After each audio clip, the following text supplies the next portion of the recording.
हम मेरे प्यारे बच्चों कक्षा 9 की गणित पढ़ने के लिए इस चैनल को सब्सक्राइब करें और फुल कंप्लीट वीडियो इस चैनल पर पाएं, जिससे आपकी तैयारी और भी अच्छी यूजफुल हो। हाँ तो मेरे प्यारे बच्चों, जैसा कि आप लेक्चर 2 देख चुके हैं, ये वीडियो आपका लेक्चर नंबर 3 होगा, जिस पे लिखा हुआ है कक्षा 9 गणित संख्या पद्धति प्रश्नावली 1.2। तो जिसमें से लेक्चर 1 में हमने इस चैप्टर संख्या पद्धति का परिचय बताया था, कौन सी संख्याएं कैसी होती हैं। लेक्चर 2 में हमने प्रश्नावली 1.1 आपको कराया था। अब ये आपका लेक्चर नंबर होगा 3। चलिए, तो इसमें से देखिए हैं क्या, तो इसमें से आपके प्रश्न दिए हैं। पहला देखिए प्रश्न क्या दिए हुए हैं।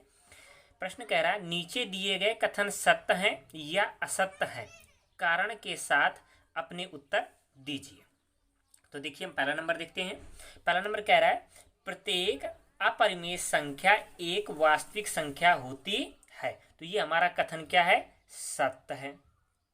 क्या है? सत्य है। अब आप कहेंगे सर सत्य तो है बट है क्यों? तो देखिए इसका भी रीजन आपको देते हैं। वास्तविक संख्याओं में अपरिमेय संख्याएं भी होती हैं। देखिए अगर आप चाहें तो लिख सकते हैं। क्या लिख सकते हैं? इधर लिख लीजिएगा, वास्तविक संख्याओं में अपरिमेय संख्याएं भी होती है। तो ये आपका क्या हो गया? रीजन हो गया। चलिए अब दूसरे नंबर पे पहुंचते हैं। तो आपने देख लिया, ठीक। दूसरा नंबर क्वेश्चन देखते हैं क्या कह रहा है। संख्या रेखा का प्रत्येक बिंदु √m के रूप का होता है, जहां m एक प्राकृत संख्या है। तो ये कथन क्या है आपका? असत्य है। अब आप कहेंगे सर असत्य तो है, इसका रीजन क्या है? तो रीजन देखेंगे, संख्या रेखा पर आप भी जानते हैं जैसे संख्या रेखा होती है। इधर देखिए, ये हमारी एक संख्या रेखा होती है। ये होती है हमारा क्या? 0 होता है, जिसपे एक साइड धनात्मक होती है, दूसरी साइड क्या होती है? ऋणात्मक होती है। तो आपने कभी रूट पे संख्या नहीं देखी होगी। तो देखिए आपको रीजन भी लिख के दे रहे हैं, लिखेंगे संख्या रेखा पर, संख्या रेखा पर ऋणात्मक और धनात्मक संख्याएं होती हैं।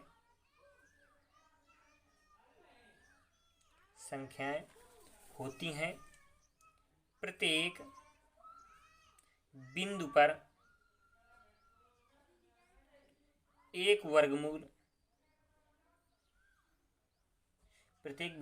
एक वर्गमूल हो संभव नहीं।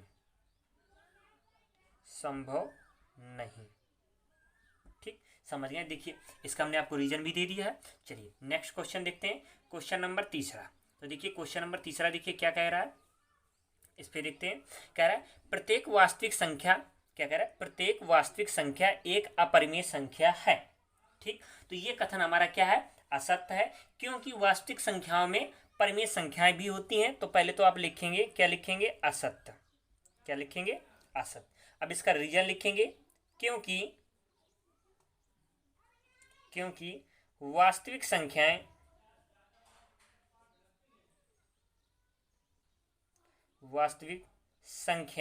में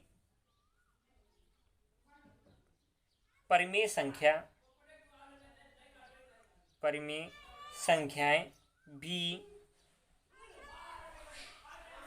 होती है। तो ये आपका हो गया रीजन। अब देखिए क्वेश्चन नंबर 1 के पूरे पार्ट्स हो गए हैं। क्वेश्चन नंबर दूसरे की ओर चलते हैं। दूसरा देखते हैं क्वेश्चन हमारा क्या है। तो ये देखेंगे क्वेश्चन नंबर 2। चलिए, तो ये हमारा क्वेश्चन नंबर 2 हुआ। क्वेश्चन नंबर देखिए दूसरे में क्या कह रहा है। कह रहा है क्या सभी धनात्मक पूर्णांकों के वर्गमूल अपरिमेय होते हैं? यदि नहीं तो एक ऐसी संख्या के वर्गमूल का उदाहरण दीजिए जो एक परिमेय संख्या हो। तो देखिए इस रीजन में होता क्या है कि देखिए क्या कह रहा है कि सभी धनात्मक पूर्णांकों के वर्गमूल अपरिमेय होते हैं। तो देखिए नहीं कहा जा सकता क्योंकि वो परिमेय भी होते हैं, लेकिन अपरिमेय ही बहुत ही कंडीशन में, क्योंकि आप भी जानते हैं अपरिमेय होती क्या है? रूट वाली संख्याएं होती हैं। क्या होती हैं? आप भी जानते हैं कि हमने आपको बताया था अपरिमेय कौन सी होती है? ये रूट वाली संख्या, √3 √2 ये वाली होती है। ठीक, तो अब उसमें भी कह रहा है क्या कह रहा है, सभी धनात्मक पूर्णांकों के वर्गमूल। जब पूर्णांकों कहेंगे तो इधर देखेंगे, पहले हम रीजन लिखते हैं तो लिखेंगे नहीं नहीं सभी धनात्मक पूर्णांकों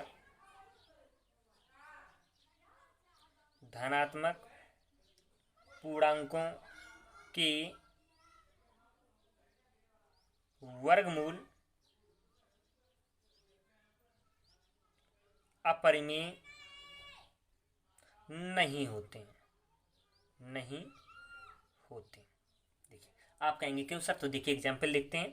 आप जानते हैं √1 बराबर क्या होता है, अगर इसका वर्गमूल करेंगे तो क्या हो जाएगा 1।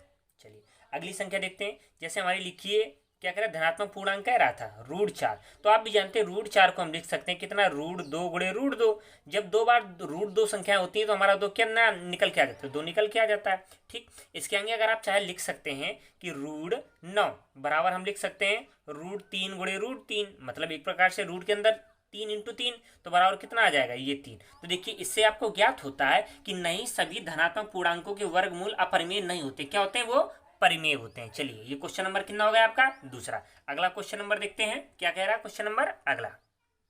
हाँ तो बच्चों तीसरा नंबर देखते हैं, क्या कह रहा है, दिखाइए कि संख्या रेखा पर √5 को किस प्रकार निरूपित किया जा सकता है। तो देखिए क्या कह रहा है कि √5 को संख्या रेखा पे निरूपित करना है। तो आप भी जानते हैं, देखिए संख्या रेखा होती क्या है कि हमने बताया था कि ये हमारी एक रेखा हो गई जिसपे मध्य जगह पे क्या होता है, 0 होता है, इस तरफ धनात्मक संख्या होती है, इस तरफ ऋणात्मक। तो इस संख्या रेखा पे निरूपित करना है। तो देखिए इस क्वेश्चन को करने के लिए आपको क्या क्या जरूरत पड़ेगी, स्केल पड़ेगी।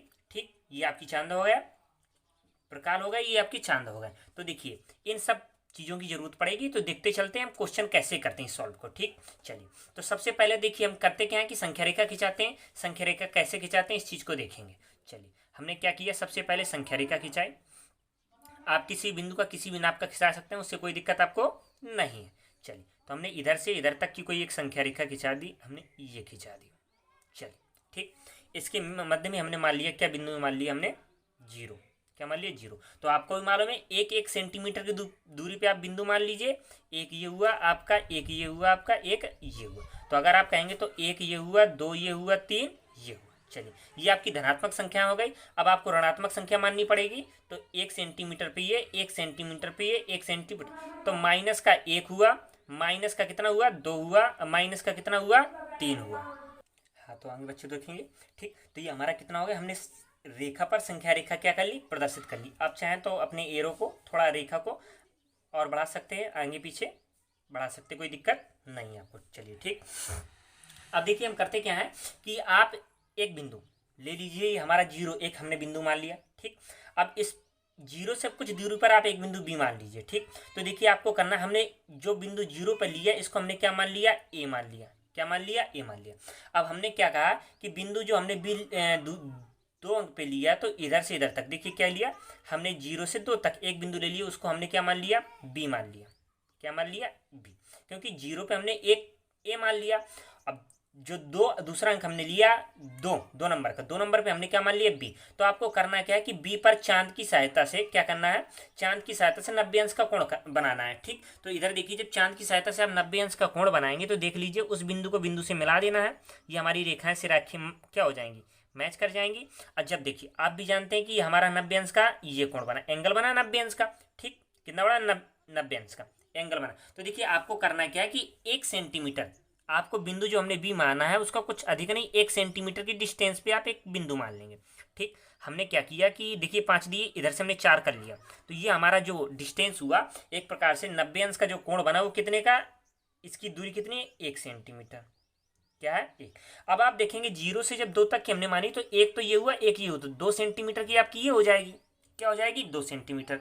ये तो आप 2 इकाई समझ सकते हैं या 2 सेंटीमीटर समझ, आप कुछ भी मान सकते, ये यूनिट है एक। ठीक, चलिए अब देखिए हम करते क्या है ऐसी कंडीशन में, तो हम करते क्या है ऐसी कंडीशन में, इधर देखें तो हमारा ये कितना हुआ, ए हुआ, ये हमारा कितना हुआ, बी हुआ। तो इधर पे जो बिंदु हमने 1 सेंटीमीटर माना इसको हम क्या मान लेंगे, सी मान लेंगे। क्या मान लेंगे, सी। देखिए आपको समझ में तो आ ही रहा होगा कि हमने मान लिया सी। तो आपको करना क्या कि ए से सी को मिला देना है, ए से सी को। देखिए हम मिला देंगे ए से सी को, स्केल की सहायता से हमने ए से सी को मिला दिया।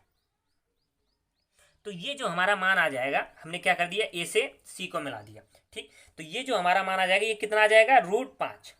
कितना आ जाएगा, √5, क्योंकि 2 हमारा ये, 1 हमारा ये। अब कहेंगे सर आप ये आया किधर से, तो ये भैया आया पाइथागोरस प्रमेय से। किससे आया, पाइथागोरस प्रमेय से। तो आप एक चीज देख रहे होंगे, देखिए अब इसका एक्सप्लेनेशन आपको बताते हैं कि पाइथागोरस प्रमेय से कैसे आया। चलिए ठीक, क्यों, क्योंकि नीचे देखिए आधार हुआ, ये लंब हुआ, ये हमें क्या ज्ञात करना था, कर्ण ज्ञात करना था।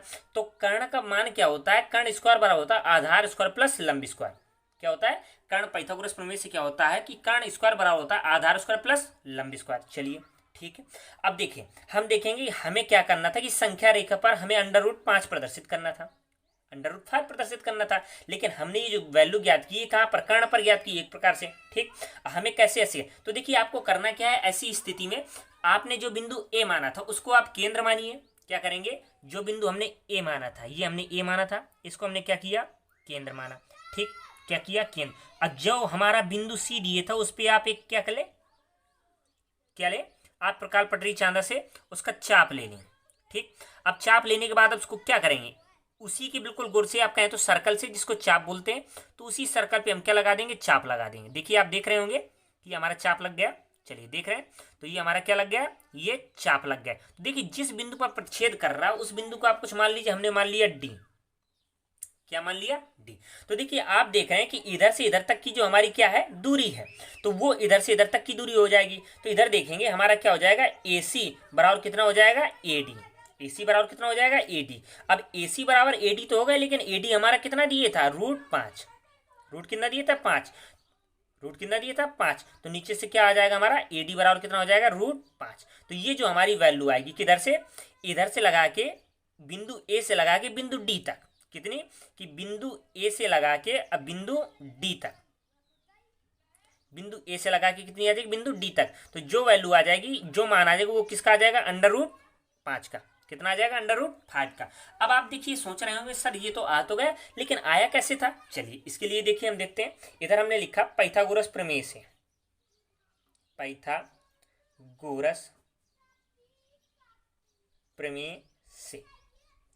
ठीक, पाइथागोरस प्रमेय से देखते हैं। तो पाइथागोरस प्रमेय क्या कह रहा है कि होता क्या है, कर्ण स्क्वायर बराबर कितना होता है, आधार स्क्वायर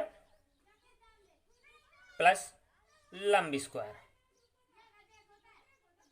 क्या हमने बताया कि कर्ण स्क्वायर बराबर होता है आधार स्क्वायर प्लस लंब स्क्वायर। तो कर्ण को आप चाहे तो लिख सकते हैं के स्क्वायर बराबर कितना हो जाएगा, A² प्लस L²। ठीक, चलिए कोई बात नहीं। चलिए आपको मालूम है कि इधर देखिए आधार हमारा कितना दिए था, 2 दिए था, लंब कितना दिए था, 1 दिए था। तो देखिए ऐसी कंडीशन में लिखेंगे 2 का स्क्वायर प्लस कितना, 1 का स्क्वायर। कोई दिक्कत, चलिए कोई दिक्कत नहीं। 2 का स्क्वायर कितना हो जाएगा, 4 हो जाएगा, प्लस 1 का कितना हो जाएगा, 1 ही रहेगा, तो टोटल कितना हो जाएगा, 5। तो आप चाहें तो ये देखिए वैल्यू हमारी आ जाएगी। ठीक, तो ये हमारा कितना आ जाएगा, k²। अब इधर देखिए ऐसी कंडीशन में होता क्या है कि जब हम स्क्वायर को बराबर की उस तरफ ले जाते हैं, स्क्वायर को जब बराबर की उस तरफ ले जाते हैं तो रूट में हो जाता है। रूट का मतलब, तो इधर लिखेंगे तो k बराबर हमारा कितना आ जाएगा, √5। ठीक, अब इधर देखिए कंडीशन हमारी क्या है कि जब स्क्वायर को हम किस पे ले जाते हैं, स्क्वायर को हम बराबर की उस तरफ ले जाते हैं तो रूट में चेंज होता है। जब रूट होता है, रूट को मतलब रूट मतलब अंडर रूट, जब अंडर रूट बराबर को उस तरफ ले जाते हैं तो स्क्वायर को हो जाता है। आप चाहे तो लिख सकते हैं दोनों पक्षों का घन करने पर, क्या सॉरी दोनों पक्षों का वर्गमूल करने पर। वर्गमूल का मतलब है दोनों पक्षों में अंडर रूट लगा देंगे, तो एक अंडर रूट से अंडर रूट ये कट जाएगा तो बचेगा इधर खंड। तो के की वैल्यू कितनी आ जाएगी, के का मान हमारा क्या है, कर्ण। तो कर्ण जो हमने इधर वैल्यू रख दी थी, तो के का मान कितना आ जाएगा, √5। तो ये आपका देखिए क्वेश्चन हो गया। ठीक, तो देखिए आपको अगर वीडियो अच्छा लगा हो तो लाइक शेयर सब्सक्राइब जरूर करिएगा, जिससे हमें और अच्छा लगे और आपके लिए ऐसे चैप्टर बाय चैप्टर ये प्रश्नावली आपके लिए क्या करते रहे, वीडियो बनाते रहे। धन्यवाद।